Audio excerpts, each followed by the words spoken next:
ဒီနေ့ကျုပ်မွေးနေ့မို့အုံတို့ခောက်ဆွဲချက်ကျွေးမလို့လေ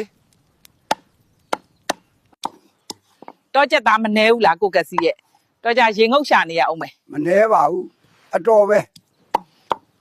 ပိုက်ဆံအကုန်ကြတက်တာအောင်ကိုချန်တဲ့ကအုံဒီကိုတက်ခူးမယ် မဟုတ်ပါ မခူးပါနဲ့တလုံးလေးထောင်နဲ့ဝယ်လိုက်စမ်းပါတော့ကြမွေးနေ့နဲ့တင်နေ့နဲ့တစ်ထက်တည်းကြနေအောင်မယ်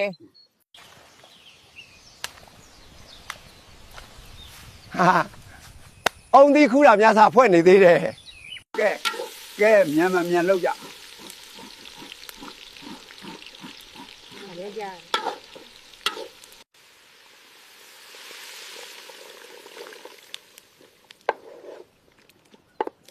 ကျုပ်လက်ရကိုစားပြီးရင်ခင်ဗျားတို့ရှာလဲသွားစေရမယ်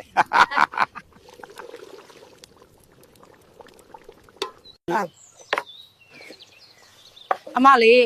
စက်သား20သားနဲ့ဟင်းရည်ကအိုးကြီးနဲ့ချက်ထားတာဆိုတော့ချိုပါမလားနော် ချိုးတာပေါ့မချိုးပဲမနေဘူး ချိုမုတ်နေအများကြီးမထက်နဲ့လေသွေးရိုးပြီးအကုန်မသာပေါ်နေအောင်မယ် စားလို့ရပြီရက်ကွက်ထဲကကလေးတွေကိုခေါ်ကြွေးလိုက်အောင်မယ်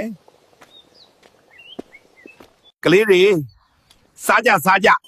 ဒီနေ့ကကျုပ်မွေးနေ့လေစားကောင်းတယ်မဟုတ်လား ကောင်းပါလေ